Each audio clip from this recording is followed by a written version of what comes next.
শরীফ উসমান হাদিকে তো শহীদ করে দেওয়া হইল। তার এই শাহাদত থেকে আমরা যে শিক্ষাটা নিতে পারি, উহুদ যুদ্ধে রাসূল সাল্লাল্লাহু আলাইহি সাল্লামের সাথে সাহাবীরা যুদ্ধ করতেছিল। এর মধ্যে গুজব রটায় দেওয়া হইল কাফেরদের পক্ষ থেকে যে রাসূল সাল্লাল্লাহু আলাইহি সাল্লামকে শহীদ করে দেওয়া হয়েছে। এই খবর সাহাবীদের মধ্যে ছড়িয়ে যাওয়ার পরে অনেক সাহাবীরা হতাশ হয়ে গেলেন, এই ভেবে যে আমরা তো রাসূলের জন্য যুদ্ধ করতেছি, যেখানে রাসূল নাই সেখানে আমরা কার জন্য যুদ্ধ করব।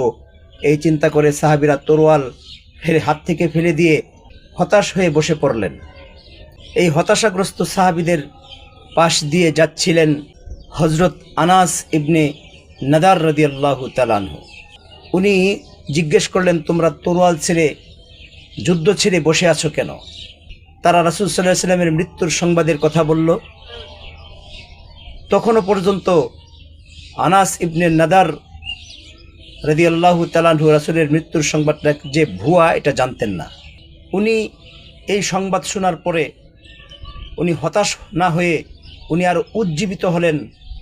উনি বসে থাকা ওই সকল সাহাবীদের উদ্দেশ্যে বললেন, তোমরা তলোয়ার ছেড়ে দিয়েছ, অথচ আমি তোমাদের মতো হব না, আমি আরও বিপুল বিক্রমে যুদ্ধ করব।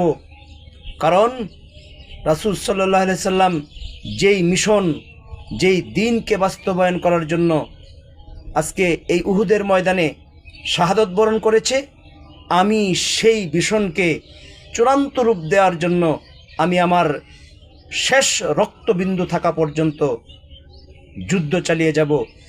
এই এরাদায়, এই চেতনায় সে শত্রু বাহিনীর ভিতরে যুদ্ধ করতে করতে ঢুকে গিয়েছে এবং শাহাদত বরণ করেছে। পরবর্তীতে যখন হযরত আনাস ইবনে নাদার রাদিয়াল্লাহু তাআলা আনহুর লাশকে সামনে আনা হয়, দেখা যায় তার গায়ের মধ্যে ৮০টা তরোয়ালের আঘাত ছিল।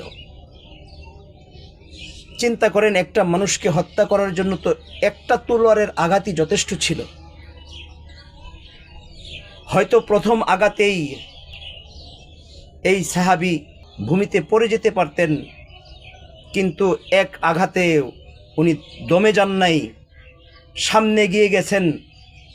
যতক্ষণ তার দেহে শক্তি ছিল ততক্ষণ উনি সামনে এগিয়ে গেছেন, আর বারবার তাকে আঘাত করা হয়েছে। শহীদ করার জন্য ৮০টা তরবারির আঘাত ওনাকে করা হয়েছে। এই ঘটনা থেকে আমরা শিক্ষা নিতে পারি, শহীদ আব্দুল হাদি শাহাদাত বরণ করেছে, চলে গেছে, কিন্তু তার ভীষণ এবং মিশন বাস্তবায়নের জন্য আমরাও সবাই হাদি হয়ে বারবার ফিরে আসবো ইনশাআল্লাহ। আল্লাহ আমাদের প্রত্যেকটা গড়ে গড়ে হাদির মতো সন্তান তৈরি করে দাও।